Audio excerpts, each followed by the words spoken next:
It's me. I'm alive. Am I? I think I am.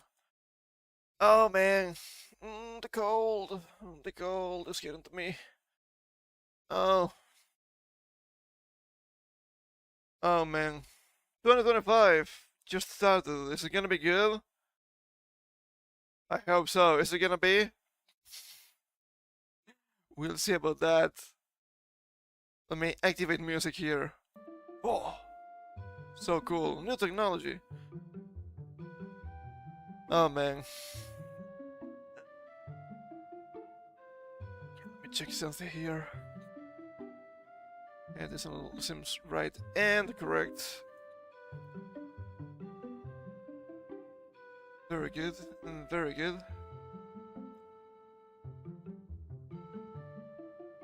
Very good. Need to bring up my browser, obviously. News today are gonna be a little bit all over the place. So, buckle up, boys. Buckle up. We have some potentially good stuff, though. So, there's that. There's also that. Let me see. Where is it? Where's the thing?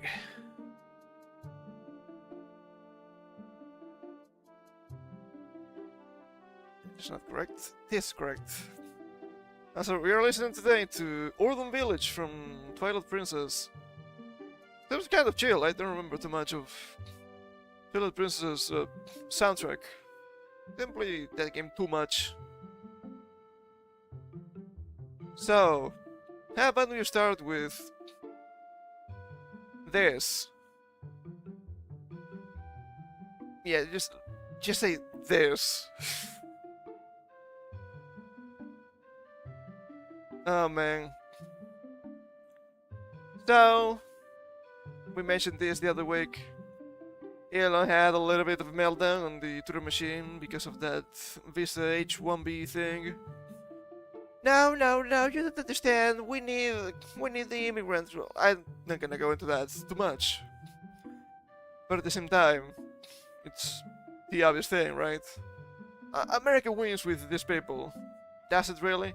Not everything is GDP, okay?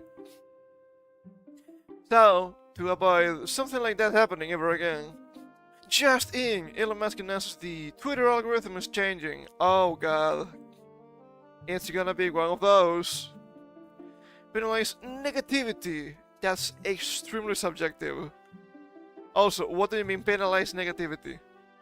Social media thrives in negativity. Come on now. Promote more informational / entertaining content. This guy is obsessed with Twitter becoming news outlet. It's not. It is not. Maximize unregretted user time. It's never gonna happen. It's never gonna happen. It's Twitter. It's never gonna happen. Allow further adjustments to the content feed. That's potentially okay. Do you think this will be a positive adjustment? No. No. And you know what? This is the problem with quote-unquote smart people. Because sure, I don't think Elon Musk is stupid or anything. But one thing is being smart in a single subject. And a completely different thing is being smart in every single subject. He's probably really good in what he does. I don't think he knows a lot about everything. But some people think he does. He also thinks he does. He doesn't. Okay, he doesn't. I'm gonna be that guy. I don't care. He does not. It's really easy to see. And it's really telling when you don't understand the objective of something like Twitter. It's really easy to understand, right? It should be. Just, well, it was. It changed a little bit, right? But it was just 140 characters. That's it. That's the meme. Then it became 280. Still not a whole lot, but sure. But now, no. It's a news outlet. It shouldn't be. It shouldn't be, even though you can get news on Twitter, it shouldn't be a news outlet. That can be a legal problem later, by the way. And I think we have some stuff run down here, right? How will they determine what's negative? That makes zero sense. Should be able to express outrage at our elected officials. Oh, but that's the funny thing. You don't. You don't. You're just a plebeian. You're not allowed. I've been saying this for years already. Elon Musk is still a globalist. It's on the other side of the globalist coin, but he is still a globalist. So this is gonna happen. It's not a form of censorship. Freedom of speech for me, not for the, yeah. Let's see the explanation here. Well, attempt at. Hopefully this change has a way to differentiate from organic negativity versus forced negativity. Surely this won't be biased at all. For example, posts regarding negative world events, crime, tragedies, failings of our government should not be penalized by IMO. If an entire account is 100% dedicated to attacking other accounts, I engage in constant toxic arguments, or purposefully sending hate/attacks toward others, day in and day out, maybe those accounts are who will be impacted most. But why? Isn't that also free speech? Or are they trying to make the argument, well, hate speech is not free speech? I don't know what to tell you, man. Seems really slimy, not gonna lie. Still, you should be able to criticize people on world events without any penalty, which is negative. And might say the specifics will be posted on that account. Hopefully we get the definition. I'd be very surprised if we actually got one. Honestly. There's also this really strange rabbit hole with Elon Musk and this fellow called Adrian Dittman, I think that's correct, being the same person. And at first I thought, nah man, there's no way. There's no way. Just nonsense, right? Right? It doesn't make any sense. And then you hear them speak. And I was like, hold up. How is it possible that Adrian Dittman sounds more like Elon Musk than Elon Musk himself? I do believe now. I do believe it. People tell you, no, no, no, no, no, no. Do you think that's possible? Do you think someone like Elon Musk has the time to be posing as a different guy on the internet? Well, he has enough time to tweet a lot. And he has the time to be top 1 in Diablo 4, so yes. To be fair, yes. Yeah, that thing is really strange. I don't have an article for that, I just watched people's stream and surely it was mostly humoristic, but at the same time, you have to admit, there's an argument to be made. We'll see. We'll see what happens. We also have Adrian Dittman's adventures through 4chan, and I don't think this is a secret, right? I never used 4chan. But you looked at that guy, and I was laughing. I was just laughing. How stupid can you be? Even if I never used 4chan, I understand a little bit of how it works, right? Like, the website itself, it's supposed to be an image board. That's the gimmick. Just understand a little bit of how they express themselves, right? That makes sense. Kick yourselves later, Adams? What do you mean? What do you mean by this? What an normie. Okay? What an normie. God. You don't hate normies enough. Hey, that's a really interesting rabbit hole, not gonna lie. Ah, man. What the hell? I have to admit that I partially believe they are the same person because it would be so funny if that was the case. Realistically speaking, probably not. But at the same time, it's really strange. It's really strange. pretty much the same voice, same way of speaking, both from South Africa. I guess same accent would make sense if they are both from South Africa. Both in tech, both into AI. Yeah, it is suspicious to say the least, come on. It is suspicious. It's something we can actually entertain as a possibility, unlike other stuff. But this is probably not good for Twitter, right? No, this is not allowed. You cannot criticize the Rocket Man. Why not? Why not? If he said something stupid, we should be able to call him out. I don't like this. I don't like this. This seems like a smoke bomb. Not a big fan. Disgusting. Also, this, once again, like the adjunct stuff, is taking away from the H-1B visas once again. Keeps happening. Keeps happening, I wonder why. But speaking of censorship, let's go into games for a little bit, shall we? This from just yesterday, I think. Azure Lane to remove outfits to comply with Google censorship. I thought that didn't happen, but it does. Sure, the outfits are really spicy, but you don't have anything explicit. Also, from what I've read, just a little bit, right? It appears that Google is changing their TOS. I alter the deal. Frey, I don't change it further. That was not the good guy.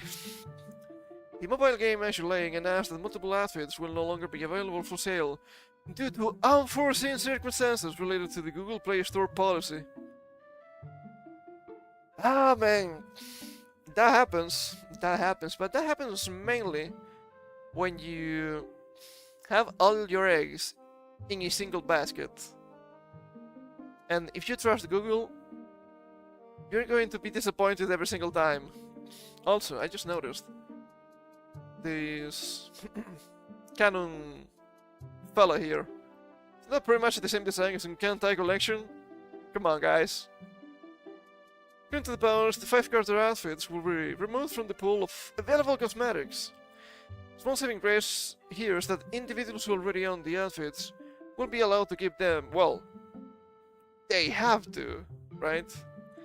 We have Shinano, Visions of Fantasy, Napoli, Dreamy Night, Hindenburg, Delirious Duel, Chitose, Summer Shine, not Summer Shine. That would be a little bit different, I feel. I think of Summer March. I don't know about Azure Lane. I know the characters are really appealing, right? So I looked up the outfits. I'm not gonna show them. I think it should be okay because it's actually in the game, so it should be allowed. But you never know with YouTube, right? You never know with YouTube.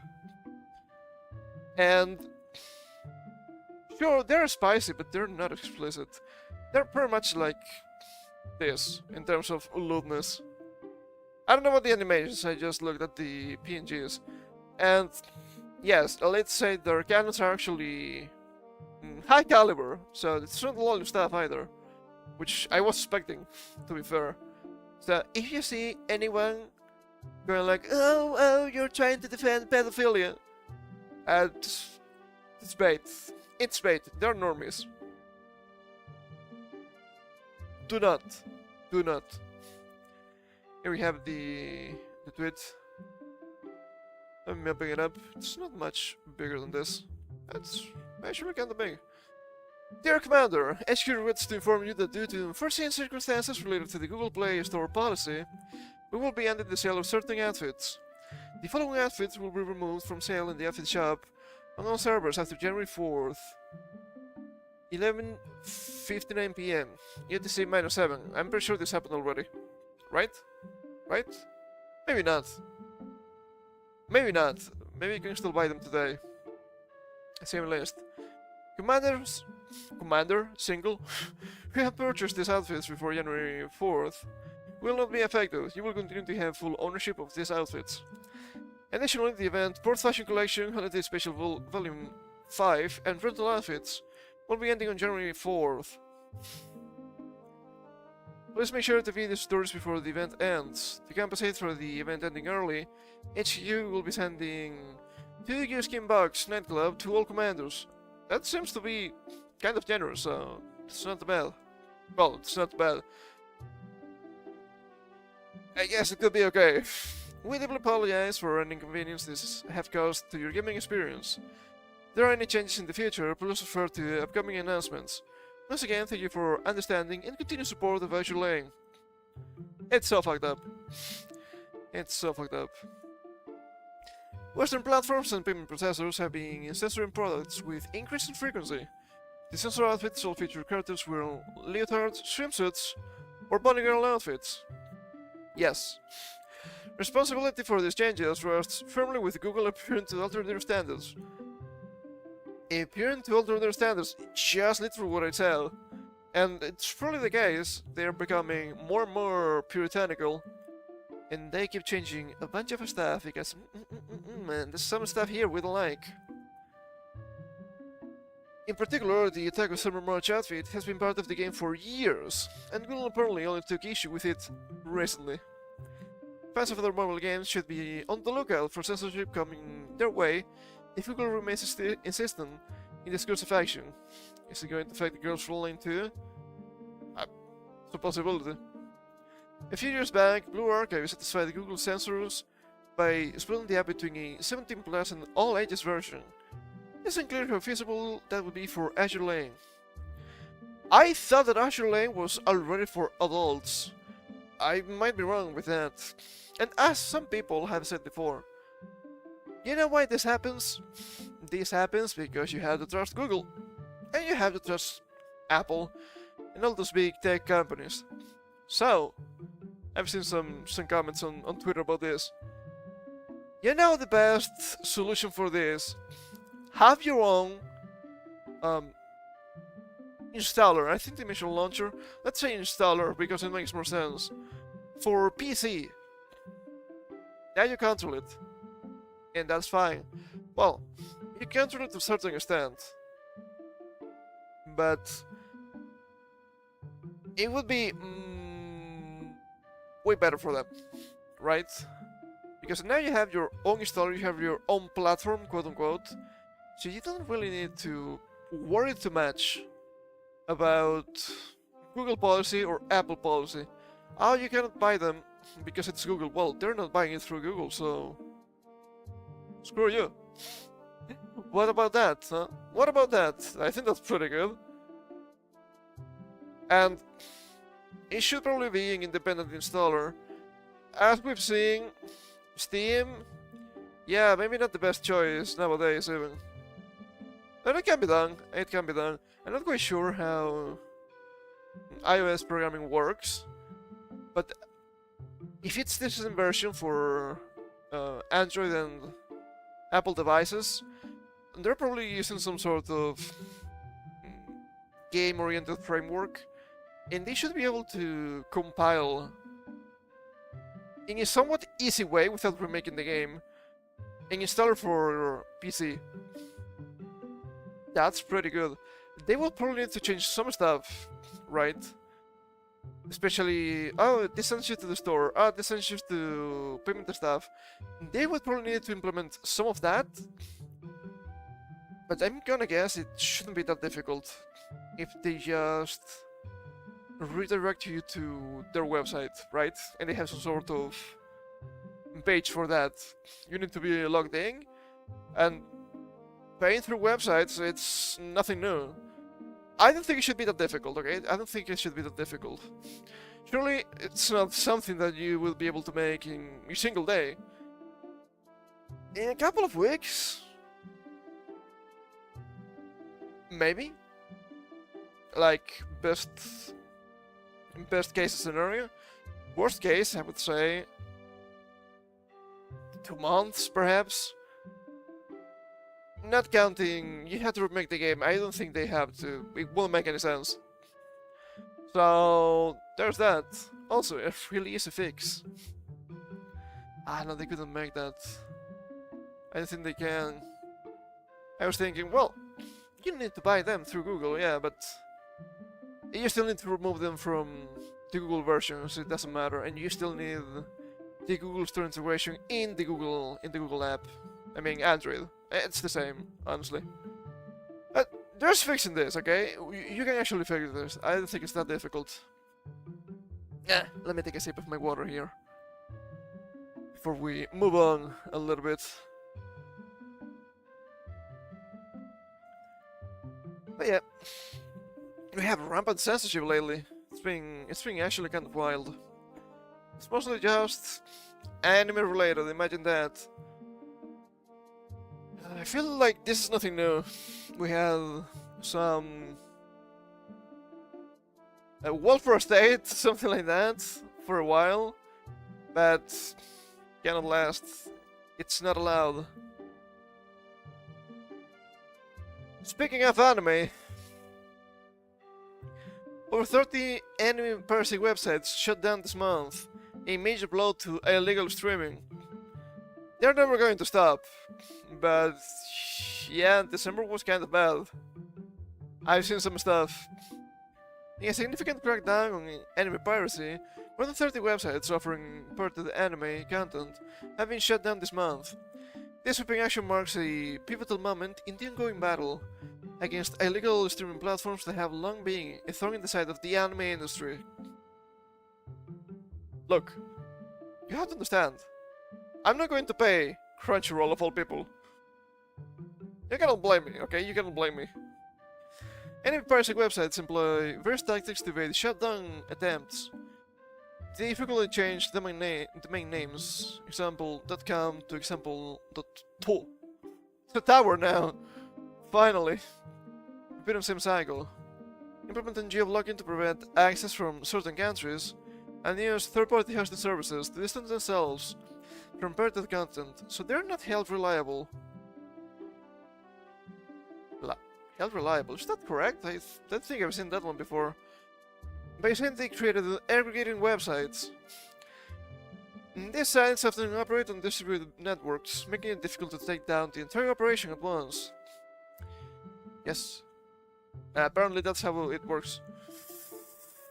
I have to subscribe! No. The crackdown. The effort to dismantle these piracy sites has been part of a broader initiative known as Operation Animes. That's kind of silly. A collaborative international effort that primarily involves Japanese and Brazilian law enforcement. Huh. That was unexpected. The Japanese Anti-Piracy Association, CODA. Isn't that a singer? Like a bloody storm, right? CODA, the Resistance Distribution Association, has been at the forefront, working with authorities to curb the illegal distribution of anime content. This month's actions... this is from December, so this month means December, okay? This month's actions the closure / redirection of some of the most visited anime piracy sites, including Anywave, formerly known as 9anime, Anime Suge, Zorex TV, F-Box C, Annex, and Filmoflix. I've seen more than this. But yes, also this. I mean, it's more than 30, right? These sites were known for providing unlicensed anime series and movies, often with subtitles in various languages, bypassing the rights holders' permissions. But at the same time, you have to admit that it's actually a service problem, right? Like Gavin said.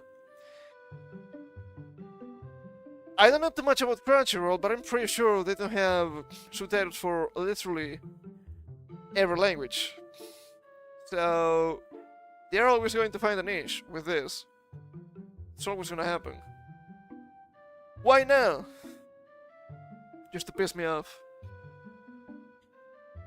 As anime's global popularity surges, which has been a massive mistake, the financial stakes for legal distributors have escalated, prompting stronger measures to protect their intellectual property.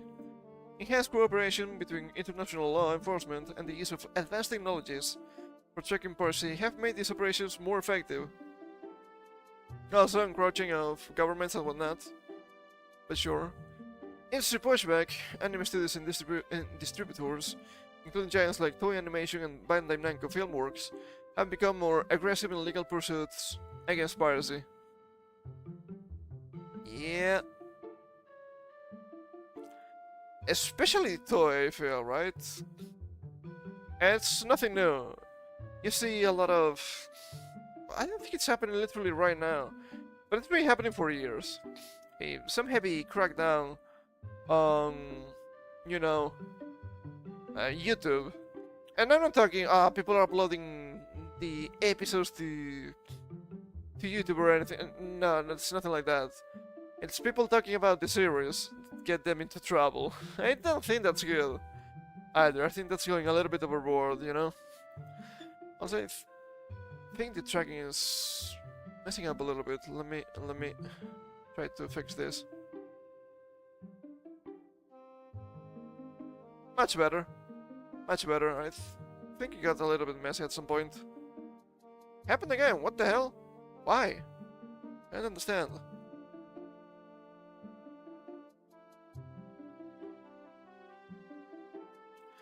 I hope it's fine now. It's pissing me off a little bit. What else is new? Could be the light. You know what? Hold up. Let me fix this.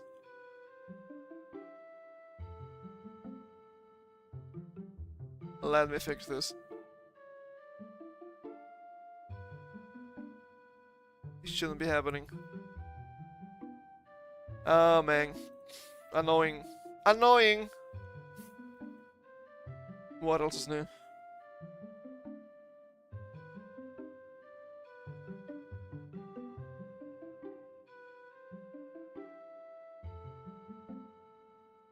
Okay. If it's not working properly now, I don't know what to do.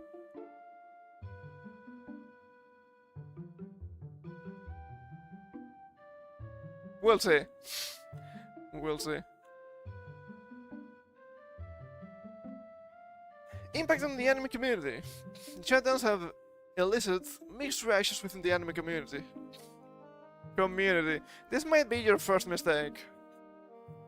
Many fans lament the loss of easy access to free anime, especially for titles not available on legal streaming platforms in their regions.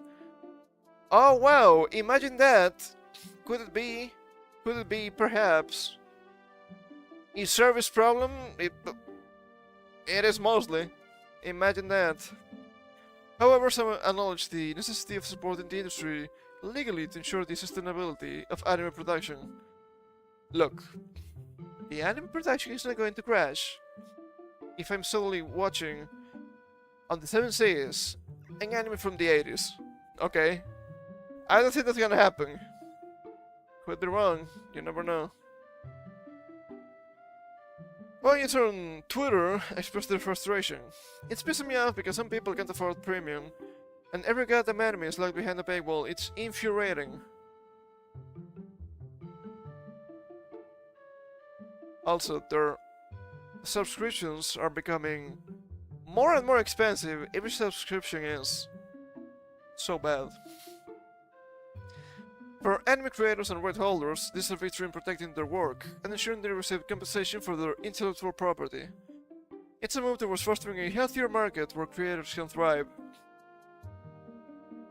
Do you really think they're not thriving? Also, are you being disingenuous with me? We all know that anime and streaming sites don't really make money, okay? We all know that what makes money is merchandise. So I don't know if that's a good idea. The fight led by the conspiracy sites could lead to searching subscriptions to legal services like Crunchyroll, Netflix, and High Dive. It's not gonna happen. Are you smoking? It's not gonna happen.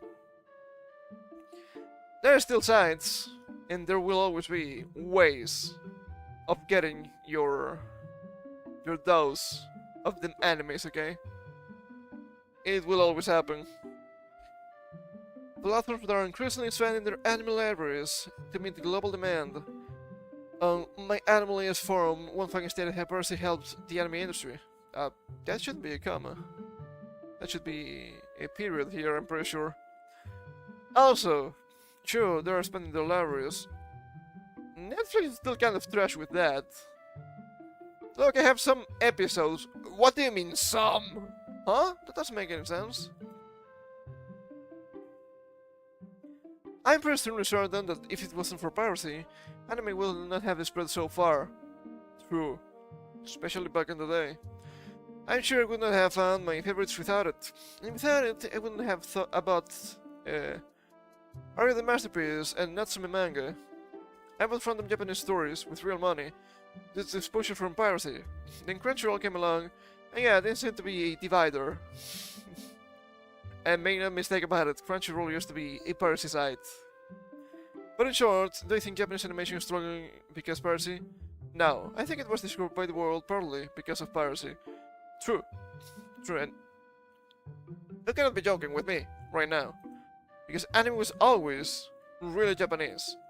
And just getting stuff in the West, some stuff was really underground, let's call it that way, right? So they weren't making money either. Not from the West streaming or anything. So you can always express, sure, their protection of their work and whatnot, copyright and all that. Well, no, it's about money. I want my money. Sure, I get it, but do not be disingenuous, okay? While these month's actions have dealt a significant blow to anime piracy, the problem is far from solved. It will never be solved. Okay, it has been demonstrated time and time again. Piracy doesn't lower profit. It's the same with music, it's the same with games, it's the same with literally anything. Okay? Stop it. Get some help. Also, we're talking about some archiving issues here. Let's be real. Because I've seen some stuff, some old series, some old movies, only on some specific sites, but not the official streaming sites. That's a problem. That is a problem. If I want to watch those old movies, why do I have to go out of my way? Well, at least I can find them and watch them, right? That's what's happening. Partially, at least. The need for privacy means that as soon as one site is taken down, others can quickly emerge. They will never be stopped. The anime industry and anti-piracy organizations are likely to continue their vigilance, possibly leading to more sophisticated legal and technological measures. It's just an arms race. It will never stop. Increased global cooperation. There will likely be more international collaboration similar to Operation Enemies to keep piracy in check. I think most countries don't care. I'm gonna be real. You will need to offer them money. Are you really gonna? Maybe. Consumer education. Consumer education? Wow. I've never seen this before. It looks tippy-top Freddy tier here.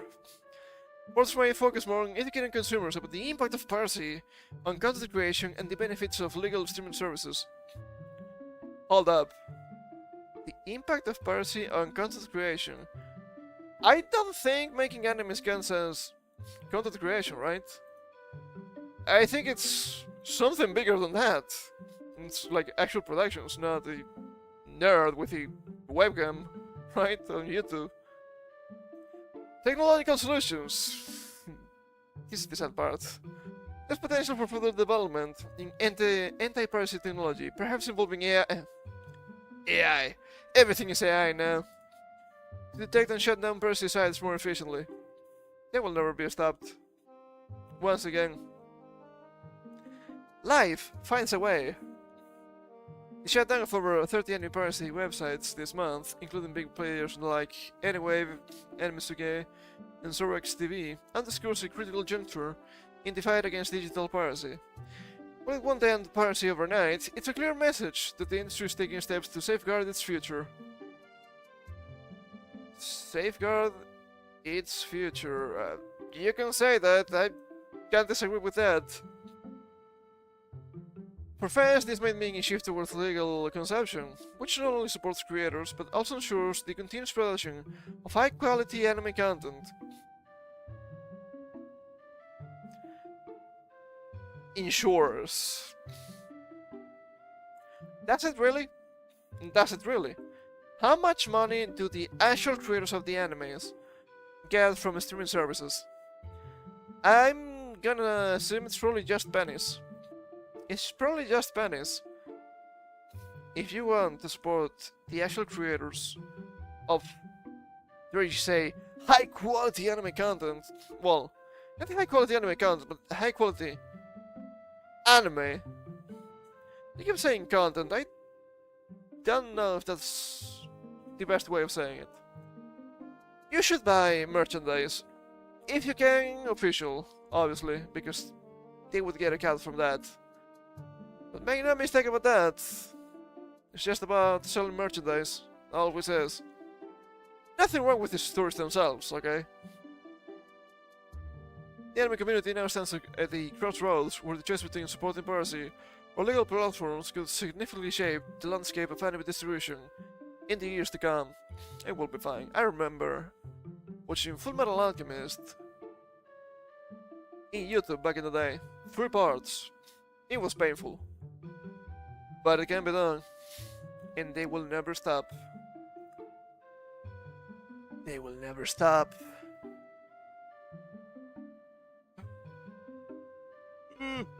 Sleepy.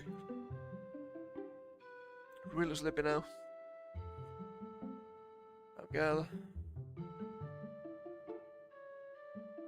What do they have here? Let's see. Oh god, I saw this, I couldn't believe it. It's finally happening, guys. It's finally happening. Good news. Minecraft 2 is real. It's not a meme anymore. Minecraft creator Notch announces Minecraft 2, a spiritual successor to Minecraft, without Mojang or Xbox. He didn't have to do it. He made a huge fortune just by selling his game to Microsoft back in the day.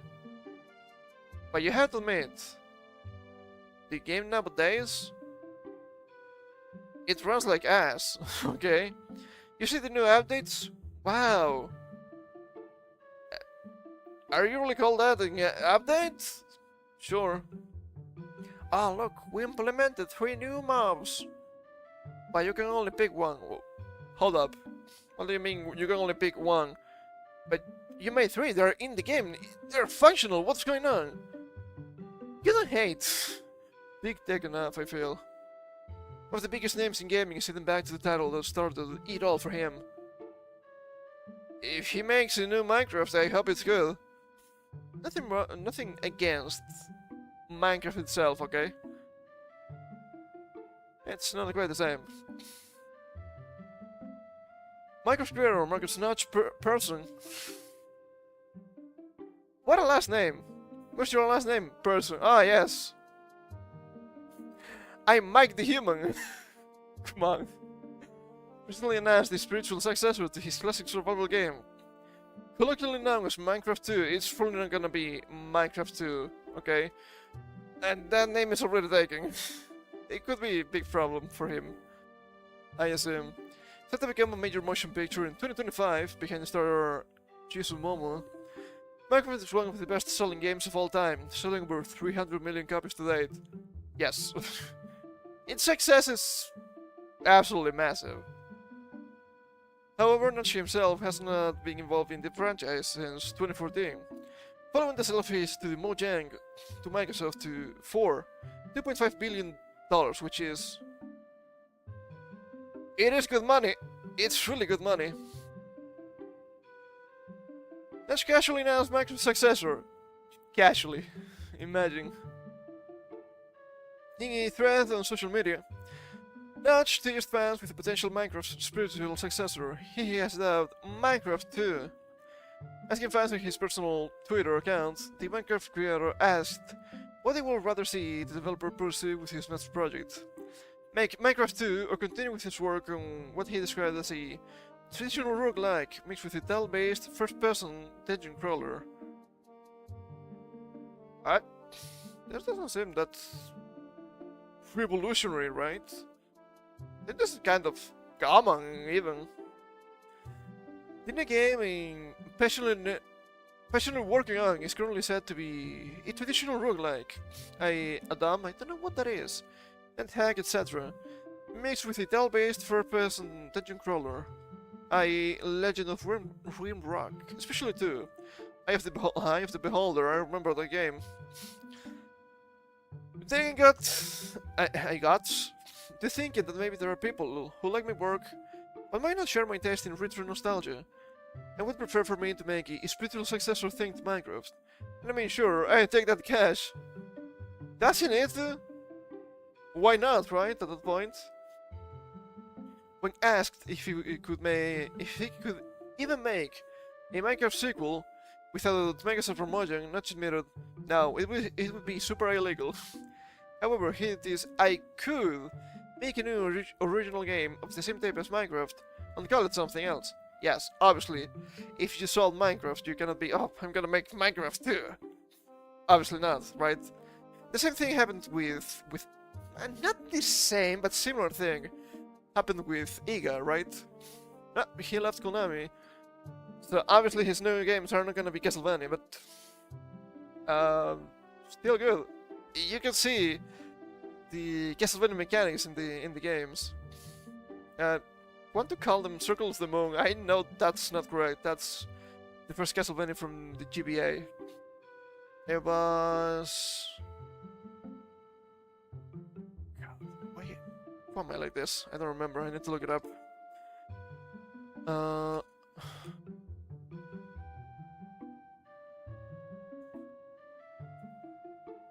Bloodstained. Ritual of the Night. I was thinking of Ritual of the Night. Bloodstained. There you go. Another game.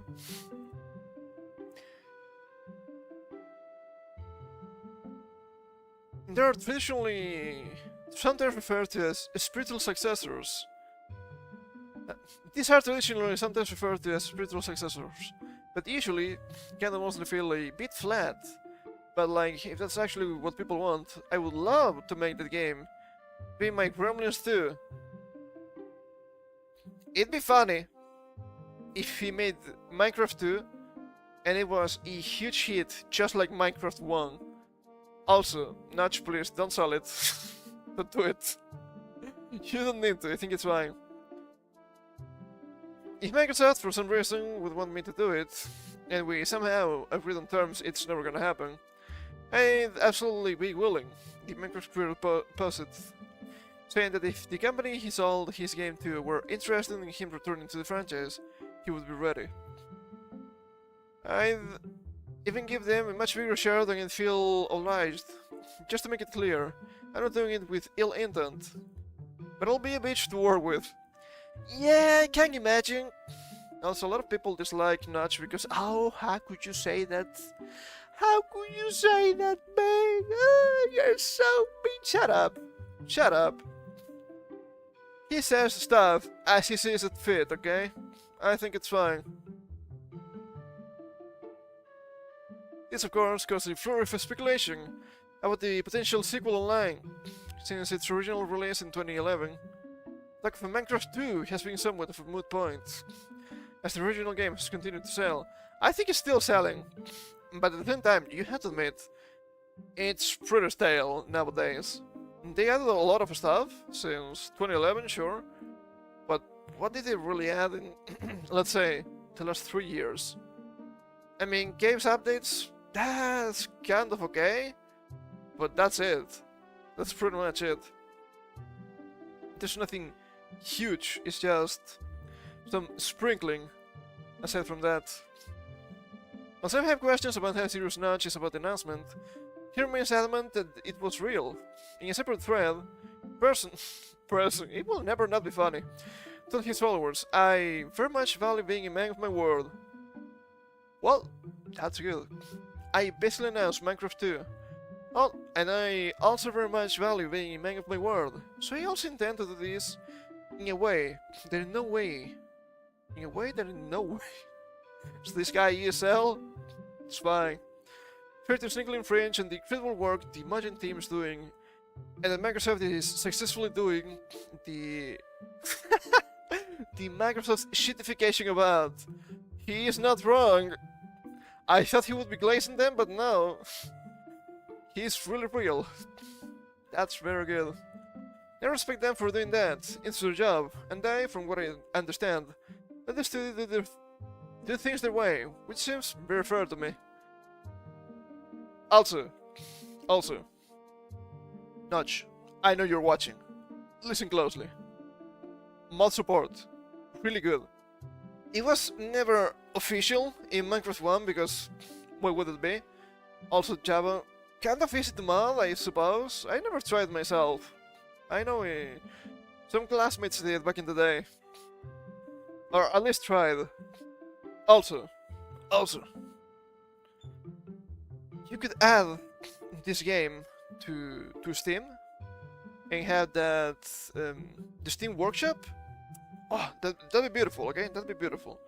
Just saying, okay? Just saying. I know you're watching. Just saying. Come on, guys. He is surely watching. Why wouldn't he? Will Minecraft 2 ever actually happen? Whether Notch actually makes his Minecraft 2 as a spiritual successor remains to be seen. But he seems clear he will make it happen. If that is what the audience wants. I think he actually might. It's probably not gonna be soon. This stuff takes work, obviously. But it could be really interesting. God, I'm just reminiscing a little bit with all the Minecraft mods. God, this was so much fun back in the day. I'm not trying to say it's not fun anymore, but the good old times, you know? I'm just reminiscing a little bit. Over the years, Microsoft and Mojang have remained relatively silent on the front of a full-on Minecraft sequel. Well, they don't need to, because they have Minecraft, and Minecraft is still selling, and they can sell you additional products, like... what was it? Minecraft Dungeons? The Telltale game? Something like that? The movie and whatnot? As long as they can sell you stuff, they don't need a sequel. Instead, the two tech giants, I don't think Mojang is a giant, but sure, have opted to simply continually update the base Minecraft game and bring it to new platforms as they are made available. One can assume it will come to Nintendo Switch 2. Oh, it's real! Minecraft 2 in Nintendo Switch 2? Match made in heaven. When it is eventually released. Read more about the Nintendo Switch 2 here, I don't think it will. It's coming, guys, it's coming, it's gonna be good. So, this potential new game from Notch may be the closest thing to Minecraft 2 fans ever get. Since leaving development of Minecraft after he sold the gaming mega hit to Microsoft in 2014, Notch has been relatively quiet on the development front. Aside from a few smaller projects, including a free 2-hour Unity demo and several smaller game jam projects, the renowned developer has yet to release a project on the scale of Minecraft. Just the release of that game. Well, yeah. Even if the game is simple, you have to admit that Minecraft is actually massive. It takes a lot of work. This could be a unique testing ground for the developer, seeing if he can strike lightning twice, by dipping his toe back into a formula he helped to create back in 2011. I had to be fair, I had to be that guy. He was not the first to make this kind of game. Minecraft was kind of a... I don't want to say copy, but I'm gonna say copy of a different project. It was not as successful as Minecraft, obviously. There's that. God willing, we'll all meet again in Minecraft 2 to search for more money. There better be flamethrowers. And one thing we can actually take away from this is that Notch actually loves making games. Which makes sense to me. There's nothing wrong with that. So, it was not just, I want to make money. I know, making money is still important, okay? I'm not saying otherwise. But it's not just about the money. Which is actually kind of cool from him. So we'll have to wait and see. I think it can be really interesting, but we'll have to wait and see. Oh god, is this working properly? Hold up.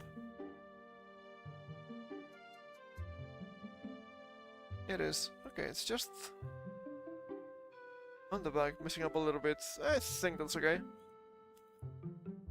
I think that's okay. What else do we have? Oh yeah. Speaking of old games. Speaking of old games. Is Minecraft actually old? I don't think it's that old. I just feel old. Oh. Cropping is atrocious. At Honey Game Station Go handheld to appear at CES 2025. After disappearing for nearly a year, a Atari's ambitious handheld is finally back. Wow. The illusion of choice, cookie preferences decline, and let's see what happens. It reloads. I hate this site already. I hate this site already. What the hell? And the grabbing was not that bad. Actually. Look at that. Video game companies are starting to tease what they'll be showing at the 2025 Consumer Electronics Shows. Electronics Show? I moved the S, I don't know why. Running from January 7th to 10th, 2025 in Las Vegas. Viva Las Vegas! Third in particular is capturing attention with its latest collaboration with My Arcade, as the mythical Game Station Portable appears to have emerged from the brink of death with a new name. Or if not death, noticeable silence, not license. Oh, might do you have a license for that, Atari? No. The Game Station Go. Strange name, but sure.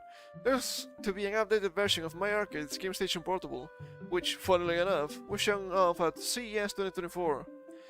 The Game Station Portable includes multiple input methods, a trackball, paddle, and even numerical keypad, in addition to the usual D-pad, and contemporary buttons. Contemporary.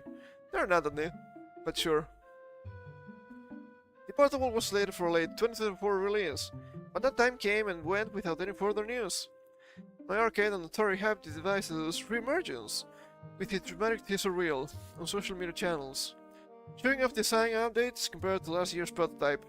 I've saw it. There's nothing much to talk about, sadly. You can see various features such as the control's HDMI output, backlights, and more.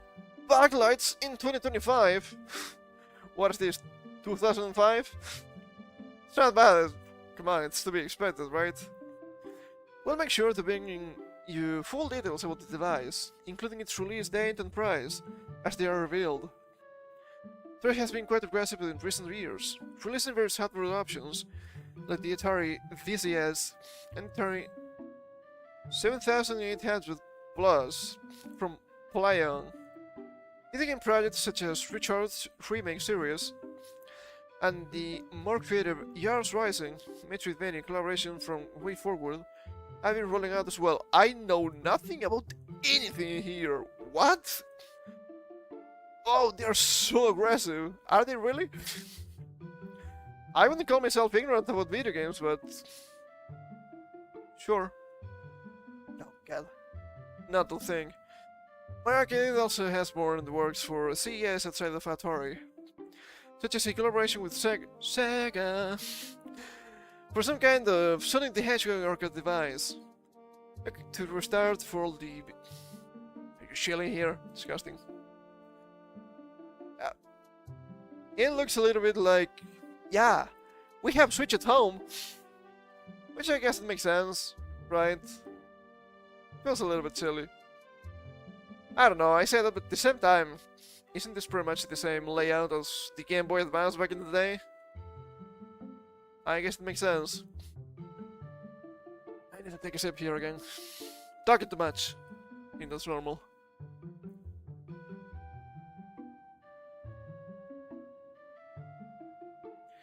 We'll see. I have to admit that the left side is actually kind of cool. You have the joystick, you have the D-pad, and you have the trackball. I think this could be interesting. This could be interesting. We'll see how it works, but hey, could be good. All I'm saying. Speaking of games,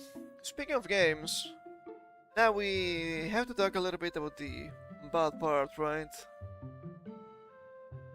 Hold up. AAA gaming news for by Walmart. I didn't see that. Interesting. Is that good? I don't know. So let's talk about Sony. Okay? Despite failures like Concord and Foam Stars, I don't even know what Foam Stars is. And I consider myself deep in the sauce, so you know it's bad. PlayStation co-CEO Herman Holst promises Sony will continue to focus on developing live service titles, along with the story-driven, single-player titles that our players demand. Also, I don't know if they're going to mention this in this article, but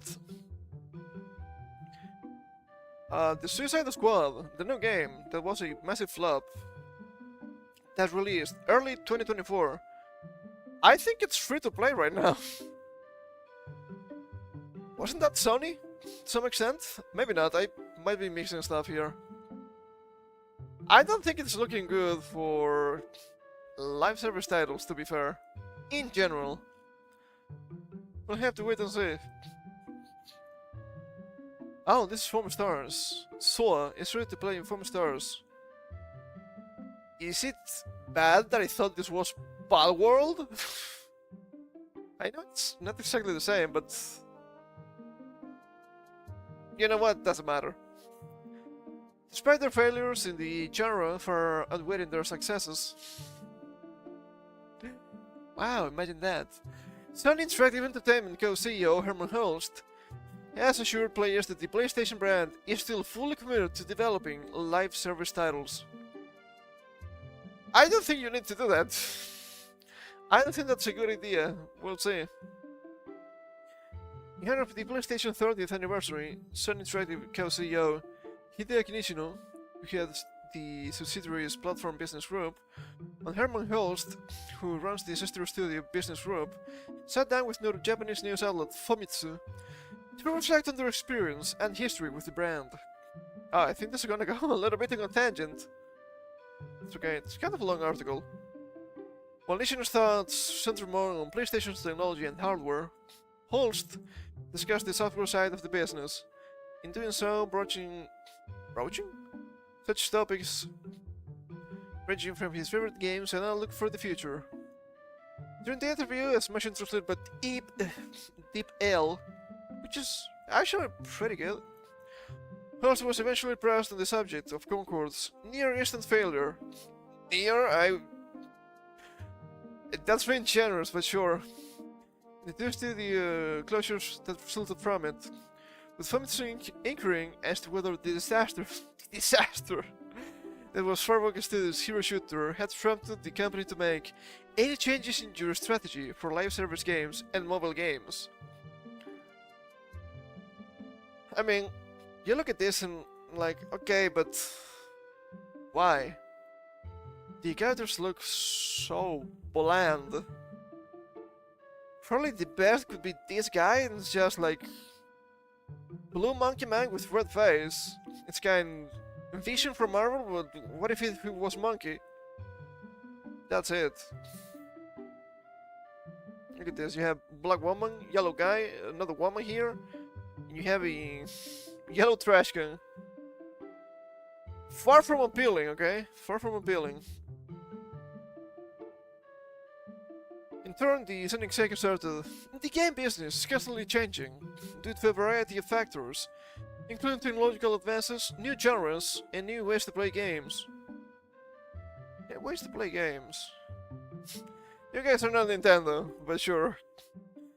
The one thing that has not changed, however, is people's desire for a great entertainment experience, and the focus on games continues to grow. Is he mistaking the focus on game growing with games becoming massive? Is this guy stupid? He's a CEO, well, a co-CEO, so he could be. But with that comes competition. Unlike many companies in the industry, we have had to make changes to our business in order to solidify a more sustainable operating base, he then admitted. Okay, sure. We will continue to focus on developing live service titles along with the story-driven, single-player titles that our players demand. Okay, I think he's looking too much at Helldivers and not enough at Concord. And that's a problem, okay? You need to look at everything you have made. We're learning a lot as we build our ability to develop quality live service titles with Sony Interactive Entertainment. Helldivers 2 has proven the potential of live service titles by attracting a large number of players through continuous content delivery. Okay, I never played Helldivers 2. Okay, sure. But I've been reading about Helldivers 2 since its release, because it's been one of the biggest games this past year of 2024, right? I think that's fair to say. And even then, Helldivers 2, I would say it's actually quite successful. I wouldn't say it's the best example of how to run a game either. We have some examples for later, actually. Sure, it was really successful, and then... Oh, it came Sony. No, this is not allowed. You had to add your Sony account to this, but why? I'm playing on Steam, what the fuck do you mean? No, you see all these countries? They bought the game. They cannot make Sony accounts. They cannot play anymore. You say, but they're just shitholes. Yes. Shitholes. Like Japan. Japan was on the list. You had a bunch of... Should I say... first world countries? Bunch of countries from Eastern Europe, for example. I don't know what to tell you. That's not nothing. It's not like saying... I don't know, North Korea, like that's gonna happen, right? Also, we'll get more into that in a little bit with the next article, hashtag spoiler, but their community managers and mods and whatnot in the Discord being extremely censorious.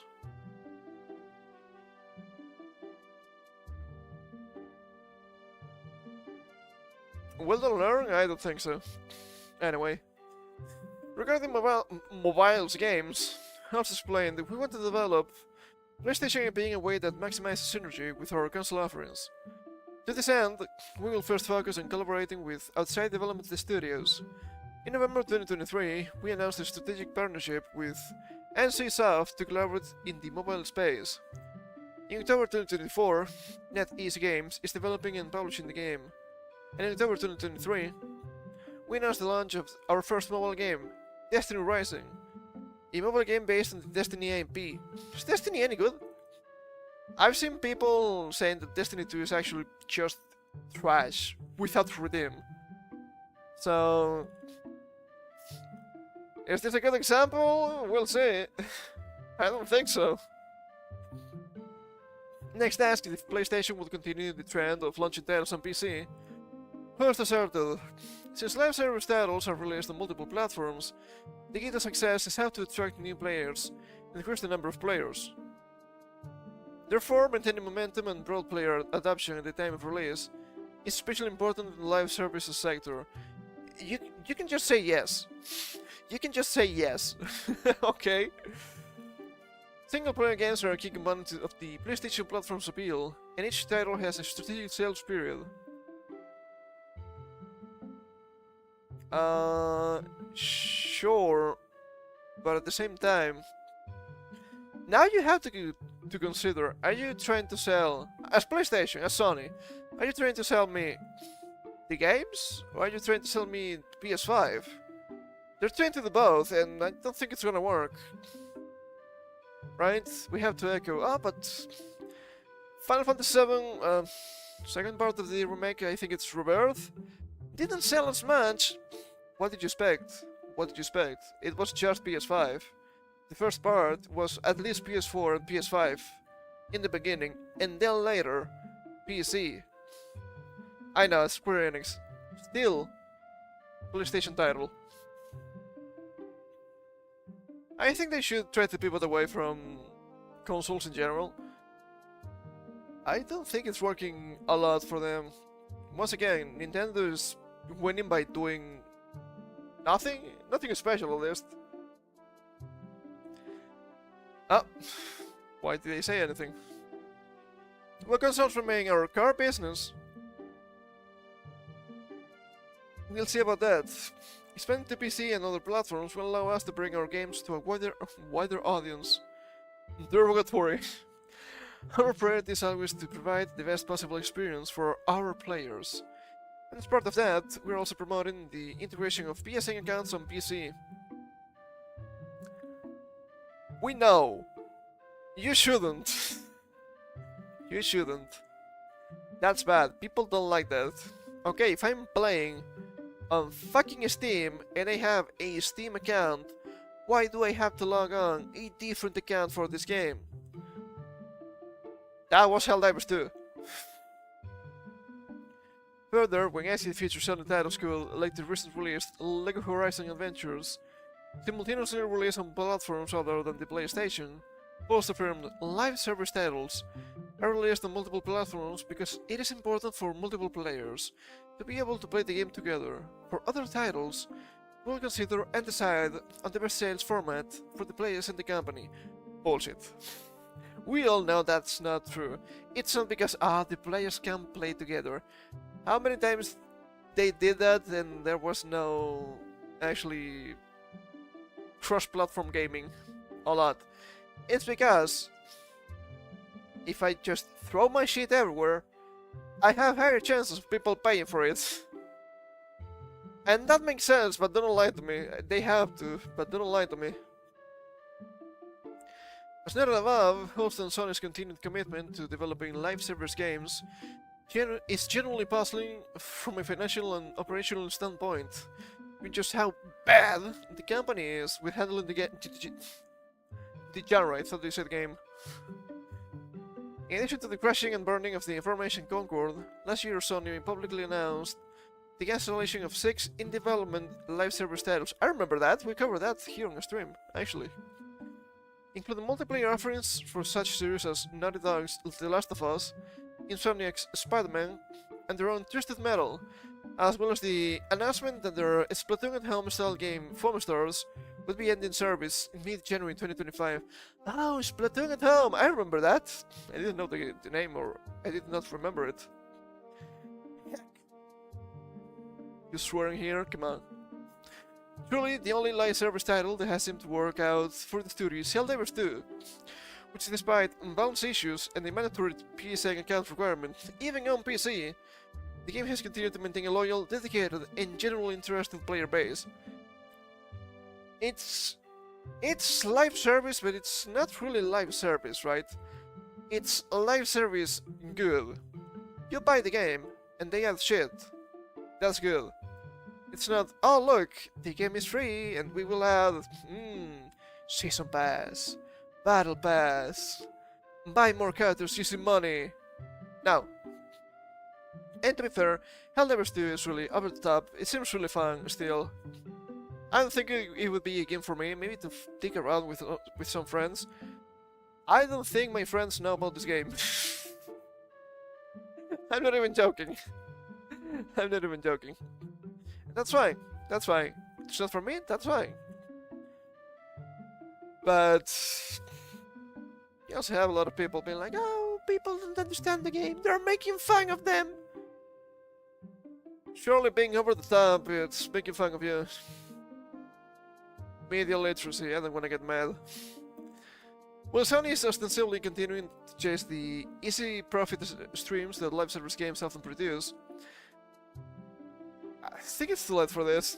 Their track record suggests they will actually make more money by not blowing millions and following trends, and instead really delivering on what players are really starved for, which is new entries into their single-player IPs, like God of War, Astrobot, or even Ratchet & Clank. Are the newest God of War and Ratchet & Clank games kind of ass? I don't know, I've seen some stuff on social media. But alas, it seems like Sony will have to burn their hand on the oven a few more times before they truly remember where their strengths lie. How stupid can they be? And let's be real, okay, let's be real. Live service games is a profit that live service games often produce. It's not wrong, but you need to understand the context. What kind of what kind of games make a lot of money and are live service? Now the new ones, I'm not counting Helldivers 2 because I don't think it's quite the same. League of Legends, old game. Final Fantasy XIV, old game. They became big APs, they've been around for a long time. And back in the day, at least League of Legends was quite unique, just a copy of Dota, right? But then you have Final Fantasy XIV being big MMO, and Final Fantasy's big name, so it's going to attract a lot of people. And as far as I'm seeing, it also attracts a lot of those people. They spend money, so I guess it's fine for them. I don't know, man. I don't know. They're not making profit because they're a live service. Or did they have a lot of players because they're a live service? There's more to that than that. Imagine that.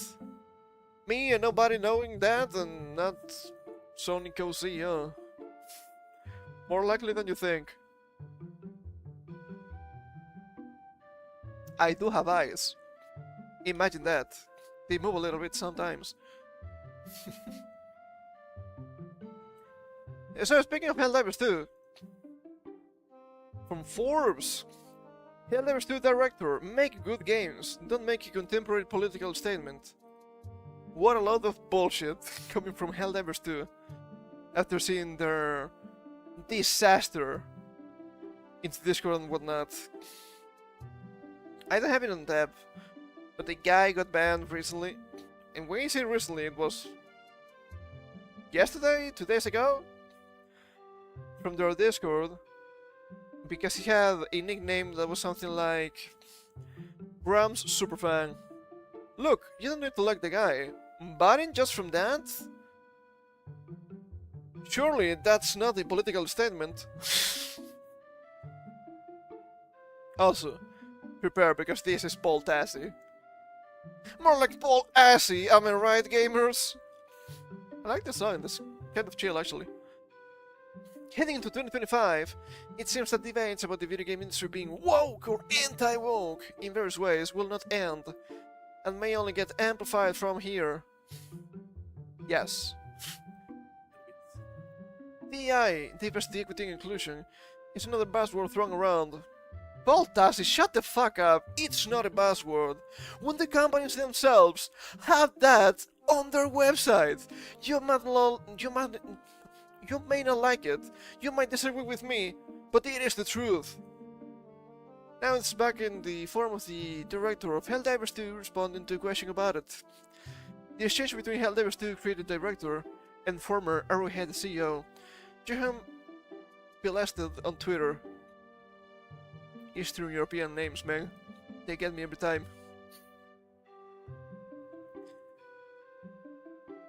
With 10 minutes to 2025, what are your expectations and desires for what the next Arrowhead game will be? Never add DEI to your games. If it doesn't add to the game experience, it detracts, and games should be a pure pursuit of amazing moments. How would DEI have benefited Helldivers 2? It doesn't. I don't like labels, but mankind is united in its extreme xenophobia and super Earth. Hashtag inclusion, so maybe that's DEI? I don't think it is. I don't think it is. It's... The inclusion in DEI, it's not the definition of the world, funny enough. I really don't care, make good games, don't make a contemporary political statement. I've been saying this for months. Shut up, just make good game gonna sell. It's that easy. 2024, Helldivers 2 was held up as an example of a game being not woke, as it was just about soldiers killing bugs, but as Pilested says, I'm trying with a name, okay? of course, an undercurrent of extreme xenophobia, echoing the sci-fi parable that inspired Starship Troopers. Is he going to quote the movie? Is he going to quote the movie, which is actually a really bad adaptation of the books? There's nothing wrong in being xenophobic against the space bugs. Okay, imagine that. Imagine that, I don't care.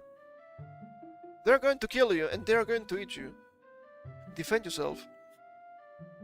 Also, the thing here is that it's not that the game was woke. If something was, dare say, quote-unquote woke or politicized, preferably, was the community managers and the mods on the Discord. In the... No video. In terms of diversity and inclusion, that's just not really a thing in Helldivers 2, in the sense that there are male Helldivers and female Helldivers, and everyone's just wearing helmets anyway. The story is killing things trying to attack Super Earth. Paul Tassi, what are you trying to say here? Are you trying to defend DI with this game in some way I don't understand? Oh my god. On the left, no one was ever accusing Helldivers of being anti-progressive, only focusing on the fact that it was actually very political, with that message focused on xenophobia, and a governmental line to its people under the guise of patriotism.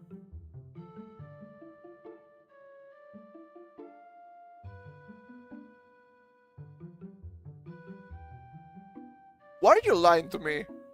Paul Tassi, why the fuck are you lying to me so blatantly?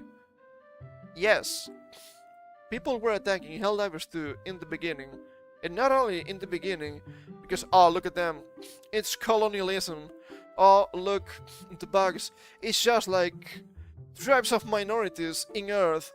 Why would they say that? I don't understand, but that happened. That literally happened. What do you mean by this? Which would technically be a contemporary political statement. Though I suppose if you want to differentiate between political statements and political themes, you could get off on that technicality. This guy will never not be disingenuous. It's so bad. It's so bad. The game is not hitting you over the head constantly with the stick of having the correct politics.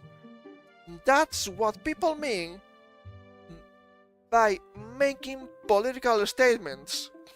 They are not making political statements because everything is self-contained, even though this guy is completely deranged, comparing that to the real world. And I will tell you, this guy is not a bad game journal? Come on. Come on now. There are room for all types of games. No one is demanding Helldivers to comment on racial justice. Paul Tassi, I know you're on Twitter. Don't lie to me. Or LGBTQ issues. I hope not. Not with this game, at least. But to say don't make games relevant to the current political moment is a bit odd, to be sure. But of course, they should ideally be good games if so.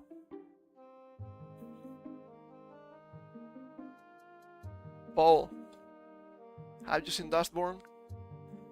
That entire game is a political statement about the real world. It's pure propaganda. It's the opposite of what a game should be, probably. This fucking guy, he's not a game journal. He's not a game journal. He's just a political activist. Now, games must have political content. I don't mind them having political content. Most games actually do, in some way, shape or form. But the games that beat you over the head constantly with the correct ideas are really obvious. Helldivers 2 has seen a huge player surge in the wake of its update that has brought the Illuminati into the fight. Dare I say Illuminati? Clearly Arrowhead is gearing up for its next game edition to continue to support Helldivers 2. I look forward to seeing what it will be Political or not, I look forward to never seeing this guy again in my life. Paul Tassi, that is. What the hell, man? Look, it's understandable having different opinions about politics and whatnot, but if you're gonna come here and lie to me directly about what's not happening, we're gonna have a problem, Paul Tassi. We're gonna have a problem. And that's why people hate game journals. They just keep lying. So bad. So bad. Why live like this? Stop it. Stop it with the fucking politics in games. Anyway, I don't think I have a good segue for this, so we're gonna go in balls deep. Balls first into the water, as they say. Do people say that? I will from now on. So, people that follow vtubers probably know that yesterday, Jonas Fauna graduated from Hall Live. It was known that would happen. It finally happened. It was something that happened. I was not a huge fan or anything, but man, Hall Live is kind of struggling lately. It's really rough, right? Nobody expected this year. Well, nobody expected for 2024 to have both Emilia Watson and Source Fauna to graduate. That's absolute insanity. And we have here a blog post from Yago, and I think it could be interesting, shedding a little bit of light in the situation, perhaps. Happy New Year 2025. 新年明けましておめでとうございます. I'm not gonna read it in Japanese. Okay. I don't think my Japanese skill is high enough for this. But look at this. We have it in English too. Thanks, Iago. Pretty cool. Happy New Year, everyone. With the new year comes an excellent time for reflection and new resolutions. Our goal is to create a future where VTubing becomes a recognized and established profession. Fashion? Sure. I mean, it can be, right? It can be. A lot of things that are not traditional can be professions. Sure. Last year, we were able to see our VTuber grow even further through exciting opportunities in mainstream media, such as appearing on TV programs. Also, the Dodgers. Dude, that was massive. Thanks to these experiences, we've attracted many talented people to join our company over time. On the other hand, we faced challenges last year in various aspects that raised fan concerns. We realized that we've run too fast for the initial operations and structure we established several years ago, which has caused inefficiencies within the company. Personally, we're working hard to make changes to our organizational structure and create a system to provide a more sustainable environment for our talents, creators, employees, and staff to work together with a shared vision towards the future. That's good. That's good, and I had to mention it, they went public, so that's also another rough patch for the company, especially if you're having these troubles already. We realize that some of these changes will take steps and time, and that they may continue to worry our fans, but we are urgently committed to creating an optimal and enriching environment that everyone is proud to support. We're actively hiring to improve and reach our goals, so if you're interested in working with us, please apply through the link below. Let's apply, it's fine. I don't think I need to. And they have some comments here. As I said, it can be, right, just growing pains. It's always gonna happen. But at the same time, people are still really worried because, well, they went public, and you know what that means. You also had some people, look, it's BlackRock, it's Vanguard. Sure, it's BlackRock, it's Vanguard. They have minimal amount of shares. I'm going to tell you a secret about this. Both BlackRock and Vanguard are massive, and they always search profit. If a company is public, they have shares. That's how it works. That's how it works. You will need to check the amount of shares, percentage-wise, they have. If it's around less than 1%, I don't think they have decision-making powers. Once again, as people have said before, the main issue here could be that other big idol companies have huge stakes into cover right now. So they are decision-making parts, and they are more traditional. That's why you see she and he. That's why you see the push for more idol-like stuff, right? More singing, more dancing, more performance, and VTubers that are in Hall Live, but you would see as more traditional streamers that are more into games, just talking, dare I say ASMR like Fauna did, and all those miscellaneous entertainments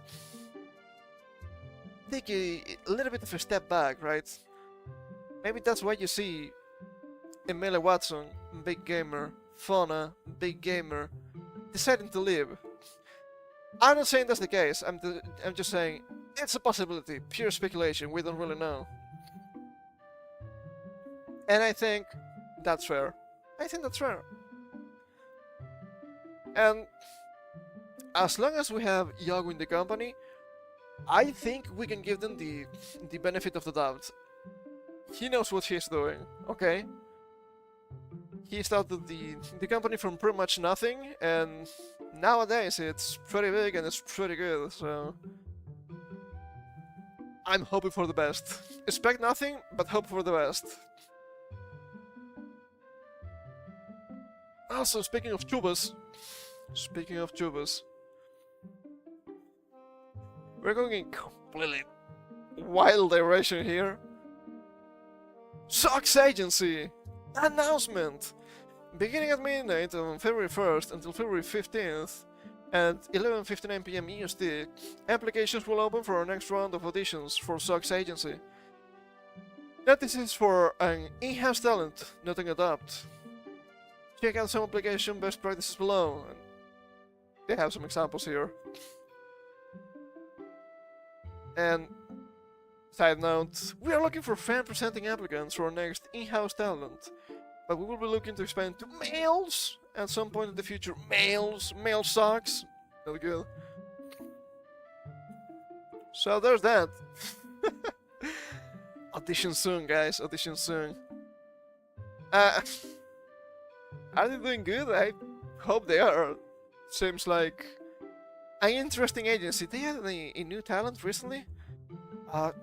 They're all with names. It's Blue Woman, Alchemist. Blue Woman Alchemist. All I can say. So yeah. I mean, I've been following Floor for a little bit. But I guess this is not that surprising, perhaps. It's interesting if they manage to become like a mid-size agency at some point. It'd be crazy. It'd be crazy to see. Oh man. Oh fuck, my throat is killing me.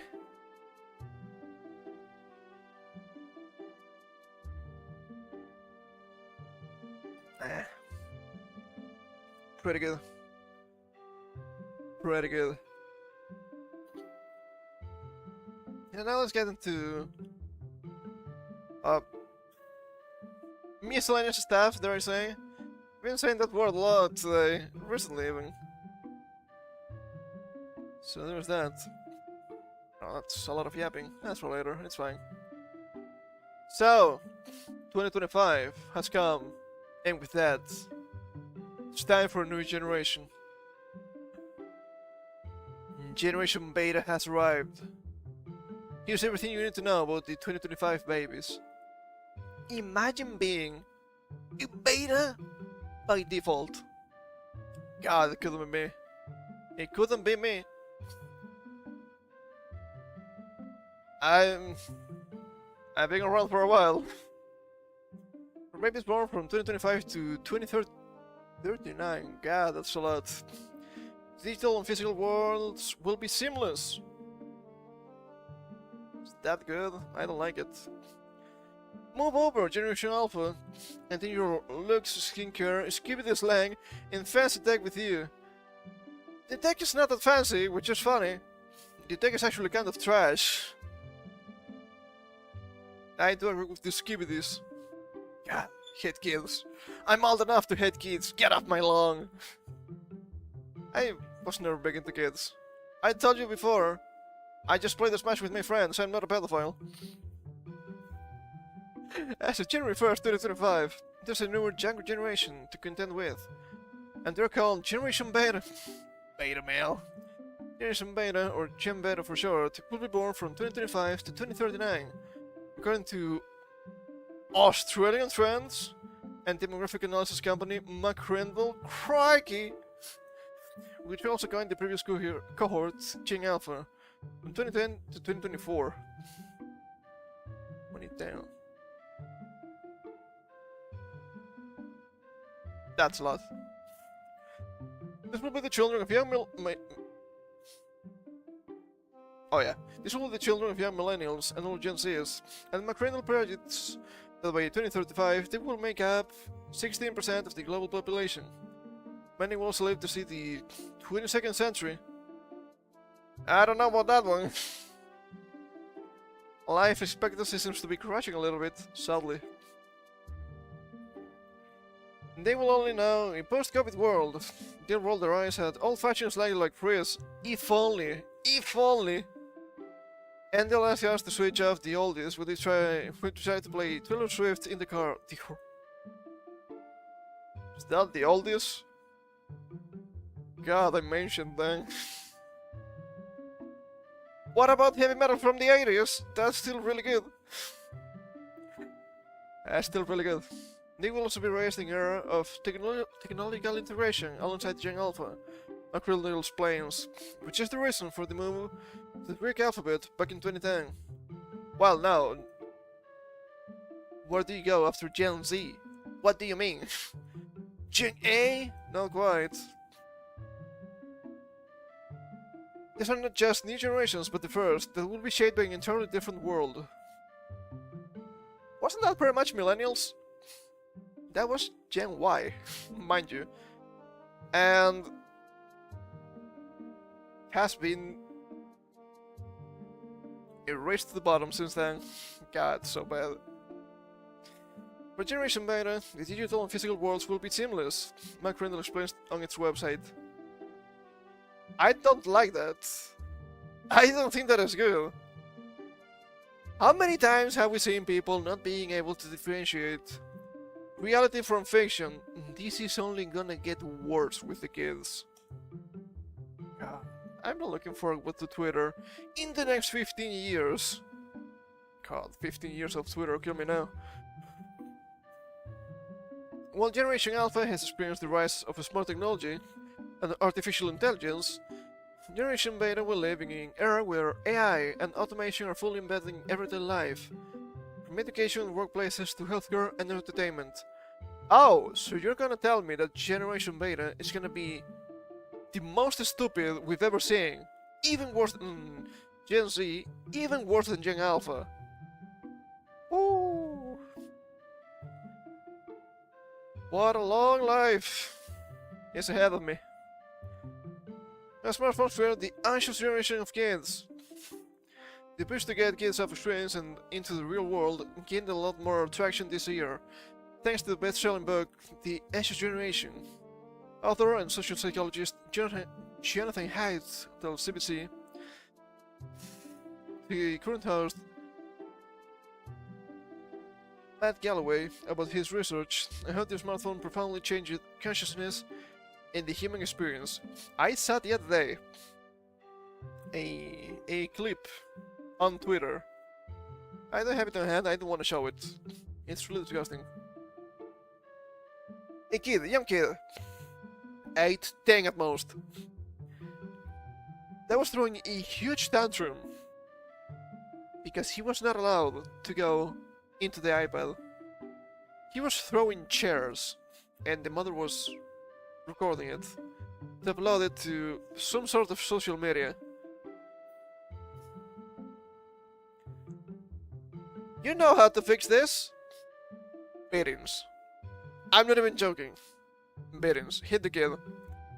The kid lacks discipline, and sure, but you shouldn't hit the kids. You shouldn't hit the kids. That's so bad. It's the fastest way of learning, let me tell you. They will fear the chancla.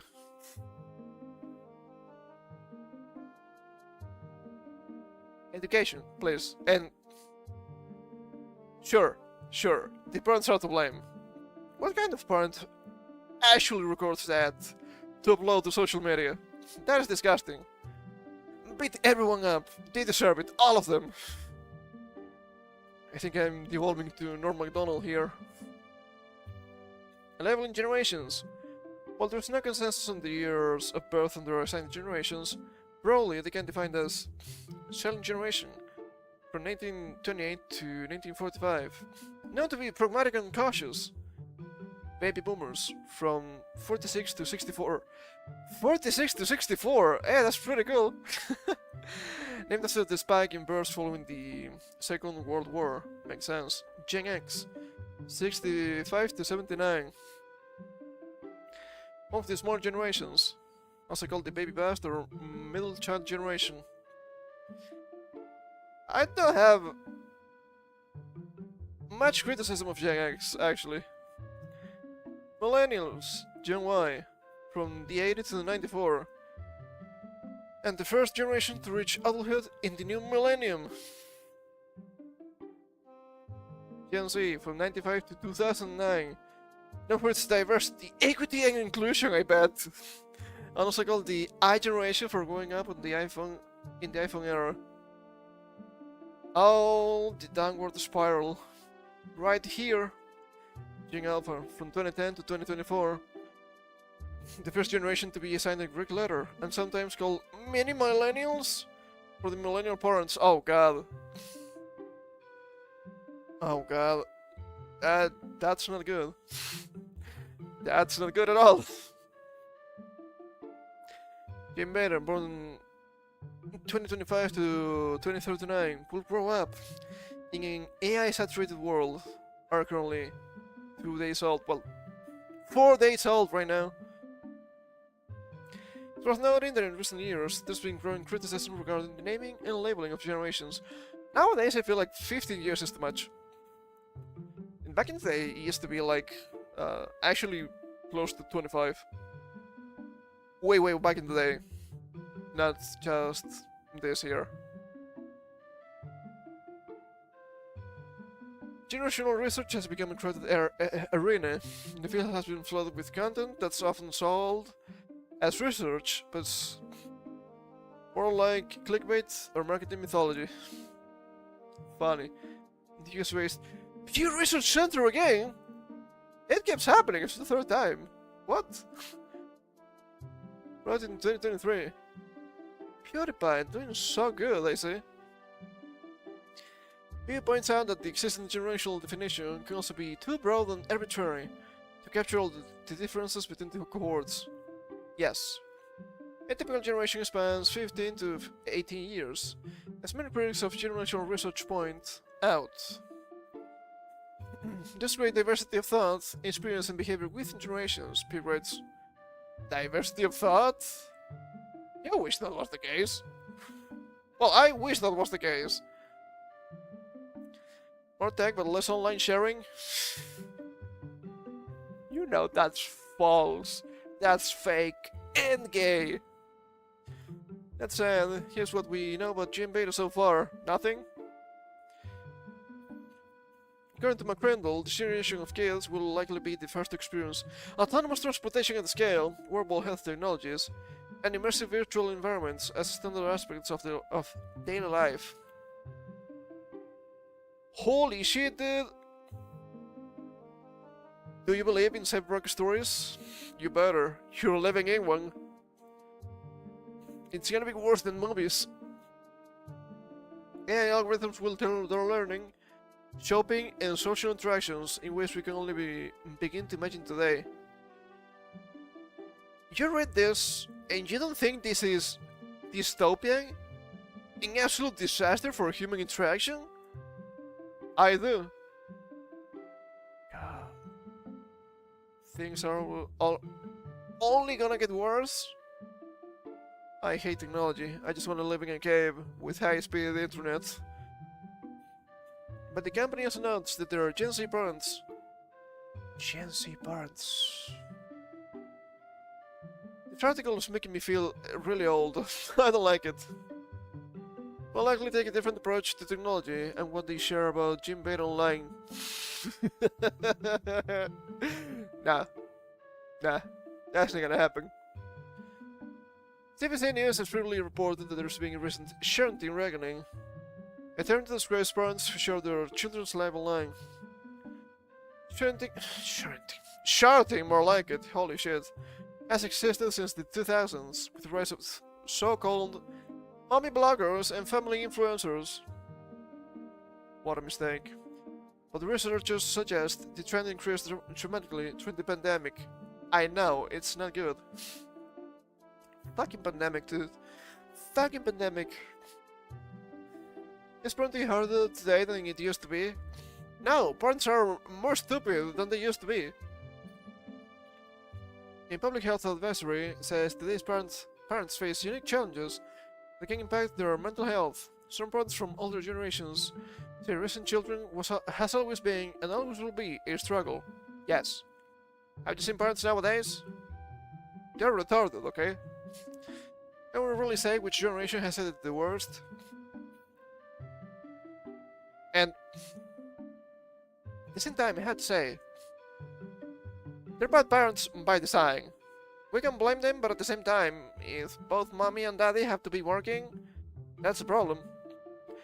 You used to have mainly mommy at home, taking care of the kids, and imparting an actual education to them.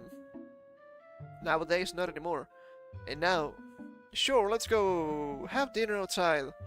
Oh, the kid is throwing a tantrum, and instead of acting like a parent because you're completely tired of working all week, sure, take the phone. You don't hate the Rockefellers enough. Goes back to them. Fucking Rockefellers. Now, some kids of parenting influencers are growing and sharing their negative experiences. God. Oh, my parents were so bad. Teenagers in a nutshell. While many millennial parents use social media to document their children's lives, Generation Z knows more about both the positives and challenges that come with social media use from a young age, McCriddle notes. That's not true. That is not true. I'm not trying to run defense here for millennial parents.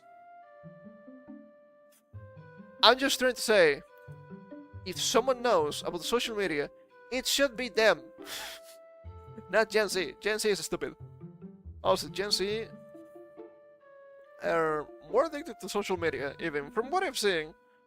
I might be biased, that's fine. This generation will also be the first to be born after the COVID pandemic. But as a generational researcher, Jason Dorsey... Is this the brother of Jack Dorsey? I hope not. Told the Inside today, their families and older siblings will have been irrevocably shaped by the school shutdowns and social isolation. Skill issue, to be honest. Need to blow my nose. I need to mute for a second.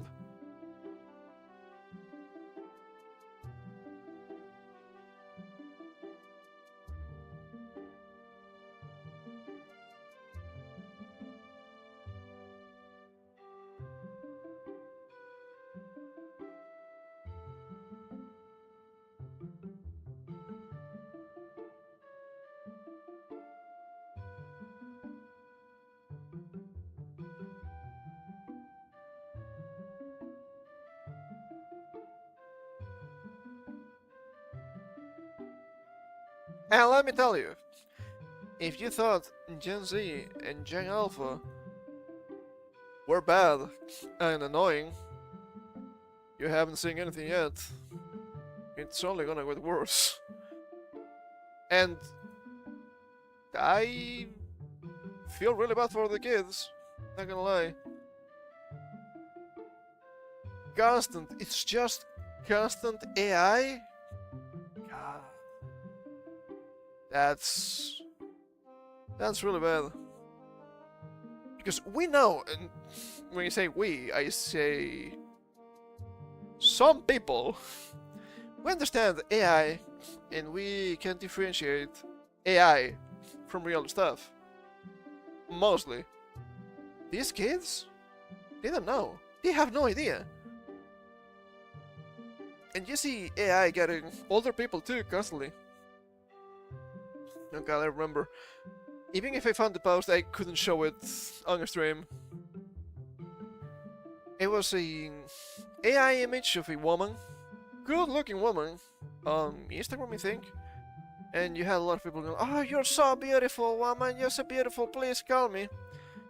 You click the photo, and she had tits on her knees.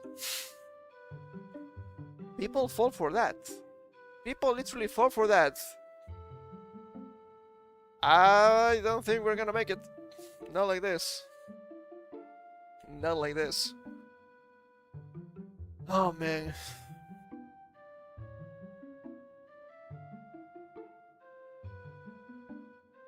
I'm not asking for AI regulation, but at the same time, do we really have a different solution to the problem? I don't think so. I don't think so. Okay, what else do we have? Oh god, speaking of the future, I guess. This is an old article, but it feels new. Spring Archive. From The Sun, UK edition. Robot romance revealed. Women will be having more sex with robots than men by 2025. It is 2025. Are you ready to rumble? Are you ready to mingle? Are you single like a Pringle? Ah, man. As according to a professional who also thinks robot sex will be more common than human intercourse by 2050. When people talk about societal collapse,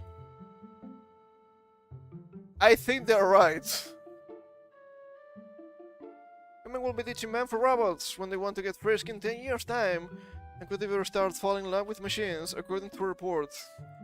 Dr. Ian Pearson is a futurologist who predicts what is going to happen in the coming years. It was not robots, it was AI. Were they wrong? I don't think so. Okay, we can't show that. That's a little bit spicy. Hold up. He suggested that woman... Just woman. Not women, just woman. Will soon be getting busy with robots rather than men. But before you rubbish his claims, have a listen to the science. According to Ian, we're not even that far away from the vision at the moment. Vibrators used to be taboo, but now women's magazines are full of chat about them. With Ian suggesting it wouldn't be long before robot sex is more popular with ladies than watching porn. It's gonna be more popular with men at this rate. Also, you don't hate the sexual liberation enough. It's making this faster for society. In fact, he reckons by 2050 it will have eclipsed human lovemaking altogether. A lot of people will still have reservations about sex with robots at first, but gradually, as they get used to them, as the artificial intelligence and mechanical behavior and their field improves, and they start to become friends with strong emotional bonds, the squeamishness... What a fun word. Will gradually evaporate, he said in the report, commissioned by Bondar, and that's not quite the end, they say. Even more mind-boggling facts is the idea of robophilia, the name given to humans who fall in love with robots. I feel like I'm going crazy reading this. Oh god, it was not robots, it was AI. Younger generations are cocked for some reason. And not talking about AI. Talking about how they are so puritanical in nature. Anyone who's brushing this off as ridiculous only needs to have a look at David Mills' story. David received that recently opened up about his life with Daffy, the sex doll he lives with. Kind of sad. He claims to have been in a relationship with her for 2 years. I think I've met some women who weren't to me because of the doll. I've had sexual experiences that I never would have had without Taffy. This is brain damage meets brain damage. What the hell? Just yesterday, we brought you this incredible behind-the-scenes footage showing just how sex dolls are made. I think I'm fine. I don't think we can show those too much. Just dolls, but you never know. Maybe too much for Twitch, maybe too much for YouTube. I think Geek would be fine with it, actually. The video depicts life in a factory, which creates the incredibly lifelike dolls. One shot shows an assembly line of half-completed dolls dangling from the ceiling, as employees test their rubber limbs for movement and sculpt their features to get them looking as lifelike as possible. Is it wrong for me to say that this sex doll from 10 years ago looks better than women in modern games? And not talking about the tits, I'm talking about the face. It looks more human. How could this happen? I don't know. From the factory footage, we show an assembly line littered with rubber torsos. Try to see how anyone could find these latex ladies sexy at all. And that's it. Oh wow. Well, I guess it's finally coming, guys. I guess it's finally coming. Futurama is becoming real. God. Why? Why? It's just anti-humanistic. I don't like it. I've never liked it. Just... please, let me out. Let me out! Let me out of this wild ride. Oh man. The sad part is, I know people will actually choose the robots. People will actually choose the AI. You know why? Because shit is fucked nowadays. It's not like they are easier than normal people, which they are. It's that normal people are completely deranged. Oh man. The end of the world is coming, baby. Speaking of the end of the world and societal collapse, from the CNN, we have our head in the sand. Health experts warn US it's reacting fast enough to threat of bird flu. Guys, it's happening. A new pandemic is looming over. The US hasn't learned lessons from the COVID-19 pandemic that it could use to mitigate the threat of pathogens like H5N1 bird flu that keep showing signs of their own pandemic potential, health experts told CNN Friday. I know, CNN. And then people will tell me, you only look at sources that agree with you. Well, I don't like CNN. We kind of have our head in the sand about how widespread this is from the zoonotic standpoint. From the animal to human standpoint. Yes, that's what zoonotic means. But Deborah Birx, the White House COVID response coordinator under President Trump, said to CNN Newsroom with Pamela Brown. Birx called for much wider spread testing of farm workers, who make out the majority of identified cases, not classes, in the US, noting the country is heading into an even higher risk period as seasonal flu begins to circulate. Are we gonna have a bird cough now? Are they gonna mingle? Are they single like a Pringle? So stupid, it was fun to say. That raises the possibility a person could get infected with both seasonal flu and H5N1, and the viruses could swap gene segments. Birx said, giving the bird flu virus more tools to better fight humans, a phenomenon known as reassortment. They're not even mentioning the goof anymore. You would expect that. But no. Are they waiting? Are they waiting for that? It's the mega H5N1, mega flu, mega goof. It's gonna mega kill you! And mega kill your family. Was not that bad. just the flu at the end of the day. The bird flu, that is. A spokesperson for the US Centers of Disease Control and Prevention pushed back on Friday, telling CNN in a statement that the comments about the avian flu testing are out of date, misleading, and inaccurate. I hope so. Despite data indicating that asymptomatic infections are rare, CDC changed its recommendations back in November to widen the testing net to include testing asymptomatic people with high risk exposure to avian flu. Entering the summer, it instructed hospitals to continue subtyping flu viruses as part of the nationwide monitoring effort. It's been going on for a while, I say. Instead of the normal ramping down of surveillance at the end of the flu season, the spokesperson said, "So, they keep looking because they want to find something." That's my assumption. I could be wrong. Am I wrong? I hope so. The result: more than 70,000 specimens have been tested, looking for novel flu viruses. More than 10,000 people exposed to avian flu have been monitored for symptoms, and 540 people have been tested specifically for H5N1. The spokesperson continued. Additionally, CDC partnership with commercial labs mean that H5N1 tests are now available to doctors' offices around the country, significantly increasing testing capacity. Which is good, I guess.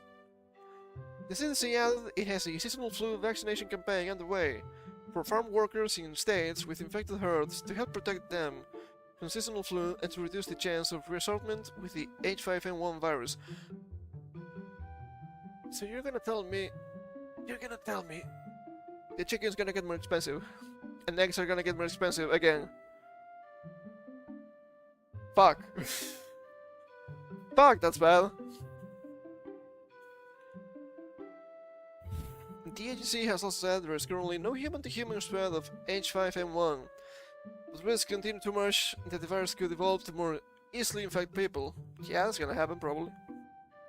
The CDC reported Thursday that a genetic analysis of samples from the patient in Louisiana, recently hospitalized with the country's first severe case of H5N1, shows the virus likely mutated in the patient to become potentially more transmissible to humans. There's no evidence the virus has been passed to anyone else. Okay, but how dangerous is the avian flu anyway? If it's just like a normal flu, fuck off. I think I'm gonna sprout feathers from that either. I think we'll be okay, guys. Also, people are not gonna lock down anymore, and you know that. People are pissed. Patient was likely infected after having contact with sick and dead birds in backyard flock, the CDC said earlier this month.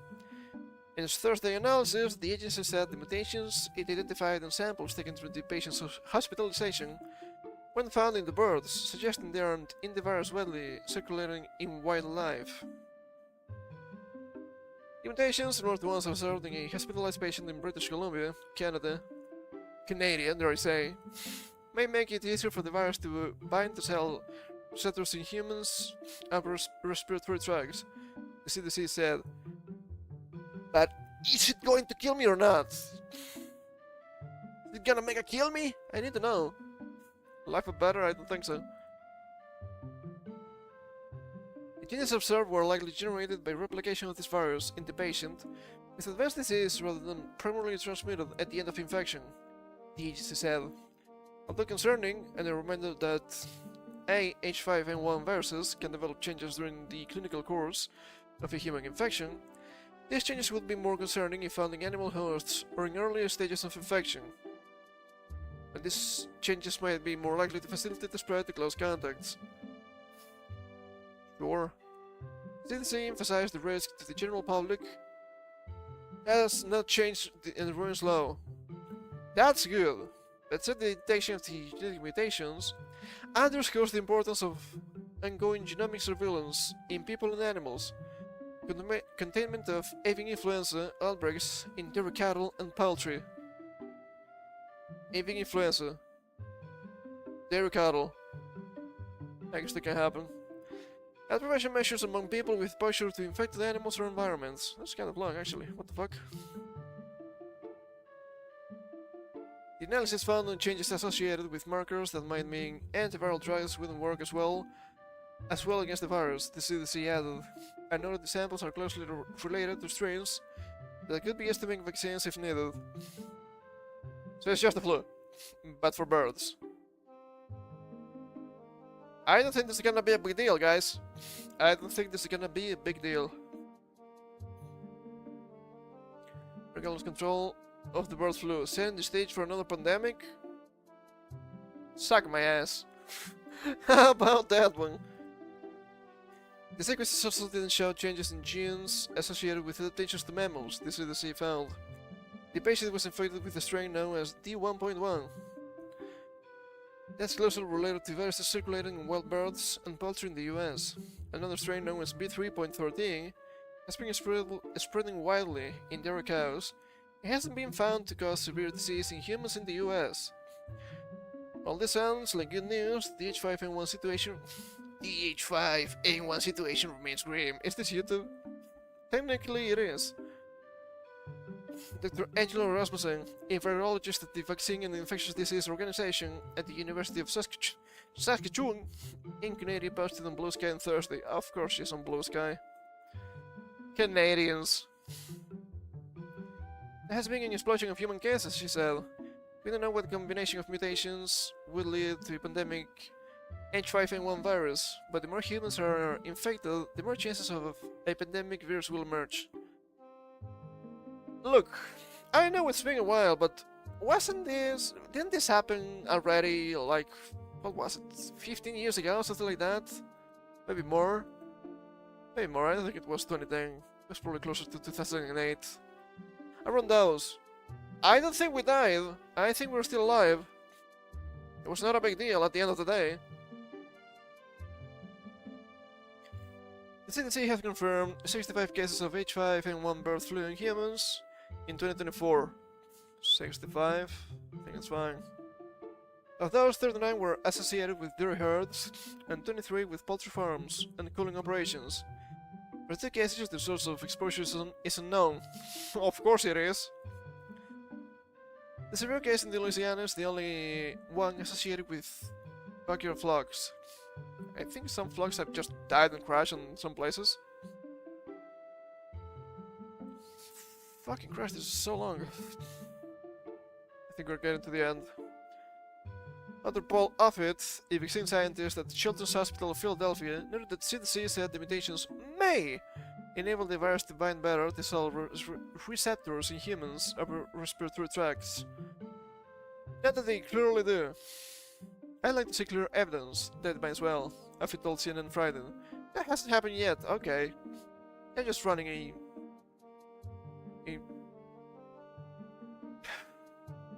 what do they call it again? You know, propaganda, so people are just scared. We'll be okay. And more importantly, if it added, there's not the clinical relevance that you see human-to-human spread. True. Spread among animals like cows, though, has some health expert on high alert. Since the virus was first found in cattle in March, outbreaks have been detected in herds in 16 states. This month, the US Department of Agriculture began a national milk testing program to track the spread of the virus through dairy cattle. And the agency has thus far brought down 13 states that account for almost half of the country's dairy production. Oh! Maybe it's not because they want the actual pandemic. Maybe it's just because they want shit to be more expensive. Still, again, keeps happening. I hate it. The program requires that raw milk samples be collected before the pasteurization process and shared with the USDA for testing. Government agencies say pasteurization inactivates the virus, which is good, making pasteurized milk safe to drink. The Food and Drug Administration and other health agencies warn consumers not to drink raw milk. But it's so good though. And just because of the risk of H5N1, but also E. coli, Salmonella, and Listeria. Yeah, that was going around on the US, right? When was it, a month ago? Bobby, please save us. The H5N1 virus has already spread so rapidly among cattle, though, suggests that USDA has basically dropped the ball big time changes, said Dr. Michael Osterholm, director of the Center for Infectious Disease Research and Policy at the University of Minnesota. In an interview with CNN Friday, I think it was out of fear to protect the industry. And he thought it was going to burn out, and it didn't. I think it will be fine still. Osterholm also said the US and others around the world should have done more to examine lessons from the COVID pandemic and to accelerate work improving flu vaccines. Ah yes, the vaccines. If they're traditional ones, I think it's fine. If they're the no ones, I don't like them. And he noted, you got the new administration coming and saying they're going to do infectious diseases research for the next 8 years. According to comments made by President Trump's nominee to lead the US Department of Health and Human Services, Bobby Jr. Bobby Kennedy. Osterholm said his risk assessment for H5N1 hasn't changed as a result of the Louisiana findings this week, but that he's always concerned about the threat pathogens like the bird flu virus pose. I'm struggling. Pandemic clock is ticking, Osterholm said. We just don't know what time it is. Guys, I think we'll be fine. High mortality viruses have low rates of contagion. It will be okay. It will be okay. And to finish for today, let's go back a little bit into tech. This just came out. Florida judge uses VR headset to simulate crime scene. That's pretty cool actually, that's really interesting. A Florida judge has similarly made history with the first use of virtual reality in examining an alleged crime scene. Broward County Judge Andrew Siegel agreed to wearing a MetaQuest 2 virtual reality headset per request of the defense. Also supplied the technology. Ooh, it could be tampered. You have to be careful with that. Looking forward to further eliminate the crime scene. The defendant, Miguel Bisu, is in trial for aggravated assault with a deadly weapon after he was accused of waving a gun at party guests and his Southwest Ranches wedding venue. Bisu, owner of the venue, and his team hired an artist to recreate the wedding venue in virtual reality. Attorney Ken Padowitz, who is representing Elvisu, said to Local 10 that Elvis's wife and son were attacked and a chair was thrown by a DJ, which hit the party planner, injuring her wrist. Latinos, I guess. With that name, they were able to get out. Glass shattered everywhere. Get out this wedding facility and wake up my client, Mike. Was sleeping and he was told that what happened at his wedding facility, Padowitz said. Having all that information, he immediately directed his wife to call 911. 911, 911 is a little bit different, I feel. And then needed to immediately, he believed, save his staff from injury or potential death. Save his building, his home, from people who were intoxicated at his wedding. And so he went in there with the goal of de-escalating and have the party stop and everyone leave. Padowitz believes the use of virtual reality in this case is the first in a Florida courtroom, if not in any United States court of law. Padowitz is a tech enthusiast and has used tech in previous hearings like in 1992. He was the first to use computer animation as evidence in a Florida court. That's interesting. What the fuck? 92, that's been a long time. With more acceptance of the tech, virtual reality could theoretically be used to fully recreate crime scenes and or crimes to give both the judge and a jury a direct representation of alleged crimes. Elvis pleaded not guilty and says he was acting in self-defense, citing Florida's stand your ground law, which allows property owners to use guns to defend themselves, their family, and their property. I think that's fair. If it's his, it works.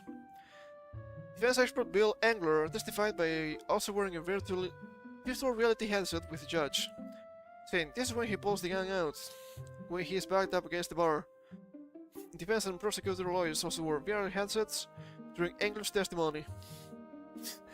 I would like to see that. That seems a little bit silly.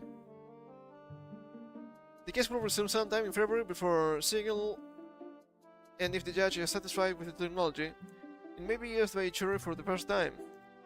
The issue will have to be litigated in court before Siegel makes a decision, however. That makes sense. It's actually really cool. Finally, a good use for technology. Imagine that, huh? Imagine that's finally happening. Hold up. There we go. And that's it. That's it. What a strange start to 2025. Is it gonna be good? I don't know. Is it gonna be interesting? Yes, I don't think that's good either. It's apparently a saying in India, I think, where they help you live through interesting times. God, that's terrifying. We live through interesting times, but we also live through really stupid times. I don't know what to tell you. Probably the most stupid times I've ever seen in my life. But what can be done? I don't know. We can only try our best here. Anyway, I think it's time for me to fuck off already. So, thank you for coming. Hope you had some fun. We had some good news, okay? That's always interesting. We'll come back on Monday. I'm thinking Monday is probably gonna be starting Castlevania Order of Ecclesia with that Alps Cliff mod. That could be pretty cool. I'm so tired.